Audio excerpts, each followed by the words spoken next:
on my own, there's no sense for me to quit. What you saying? We don't know. I'm just trying to reach my goals. Heard you snitching, saying they so you can't hang with me no more. Happy Juneteenth, everybody. Given the fact that today is Juneteenth, I want to go ahead and go over some misconceptions that a lot of people have about this holiday. My name is Millionaire Chris, but I don't know which episode of Let's Talk About It this is. I don't think I'm even counting, to be honest with you. But let's go ahead and get right on into it. All right, so the first misconception is that Juneteenth marks the end of slavery, period. That's actually not the case. Juneteenth actually commemorates the day on June 19, 1865, when General Gordon Granger rode into Galveston, Texas, and announced that the enslaved were free.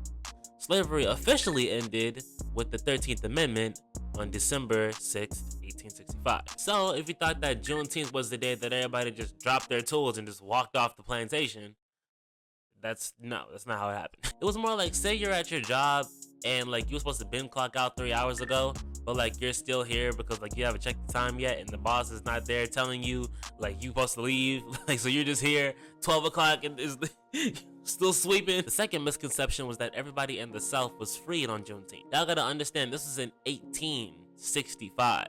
It's not like we all had phones and we can just go ahead and we all get an Amber Alert, slavery is done. Nah. It took a good minute for word to spread and for enforcements to come and free the slaves from the plantations and stuff like that. The third misconception is that Juneteenth is a new holiday. Juneteenth has been celebrated by African Americans for over 150 years, which means it's older than your grandmother's grandmother. I know it just became a federal holiday in 2021, but it's not like a TikTok trend or something like that. Misconception number 4, that people only celebrate it in Texas. Texas is where it was originated from, but people celebrate it literally all across the world. So wherever you are, feel free to join in. Misconception number 5, and I don't know how this even became a misconception. Juneteenth replaced the 4th of July. Juneteenth celebrates that specific moment. It does not replace Independence Day. Basically, it's like having 2 awesome holidays instead of 1. Misconception number 6, that Juneteenth is solely a black holiday. The cool thing about African American history and what we went through is that there's so much to learn from it. So no matter what skin tone you have, you can still take the time to sit back and recognize what happened. Think of it as like a big old cookout, and everybody's invited. Just for today, though. Not every time. Not every time. Misconception number 7. That one rhymed. That Juneteenth has always been celebrated the same. It definitely has not. And I don't know where my people are taking this Juneteenth thing, but y'all need to pump the brakes immediately, bro. I don't know why is it that every single time black people get together, shots gotta ring off. A Juneteenth celebration turned deadly when a fight broke out and bullets started flying. We were all just out, and next thing you know, shots just got there going off. Something gotta go bad, bro. I've seen so many videos of Juneteenth celebrations getting broken down in fights and those guns getting pulled out, people getting into brawls, and it's always us. It's always us. You don't ever hear about this stuff happening in a hoedown.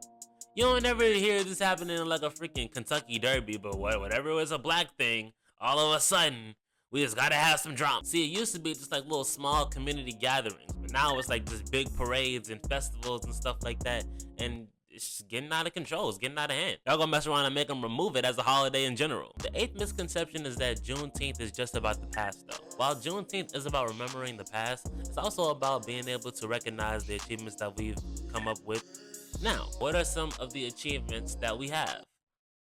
Let me look them up. We got Kamala Harris, you know what I'm saying? She's the first black vice president, right? We did that. We got Beyonce. She's always doing her thing, right? Beyonce. You can't deny Beyonce now. Black Lives Matter did its thing in 2020, right? Right? We come on now. We got track star Jesse Owens. Wait, that's 1936. Hold on, wait a second. All jokes aside, though, we have been doing our thing. I've been doing my thing. Y'all see what I got going on. Misconception number 9, that everyone knows about Juneteenth. Unfortunately, people are still unfamiliar with its significance, but that's what videos like this are for, right? And finally, misconception number 10, that Juneteenth is just a day off. No, it is not. It is a day for you to learn what happened to us and for you to recognize how it happened so that you can learn how to make sure it doesn't happen again. But I'm going to use it as my day off, though. This is definitely my day off. I'm not going to work. But that's all I got for this video, man. If you guys like this video, if it's a pretty cool video, leave a like, comment, and subscribe. Turn on the post notifications. Share this video with all of your friends. And until next time, guys. Peace. I'm a hooligan, acting the fool again. I got that dog in me. Rude again, they cannot handle him. I'm way too raw with it. It's you again. If you got a problem, then you should say something. I've been trying to take all my enemies out, but they stay coming, never running, facing all my issues like a grown man. I just want the money, I ain't into all the romance.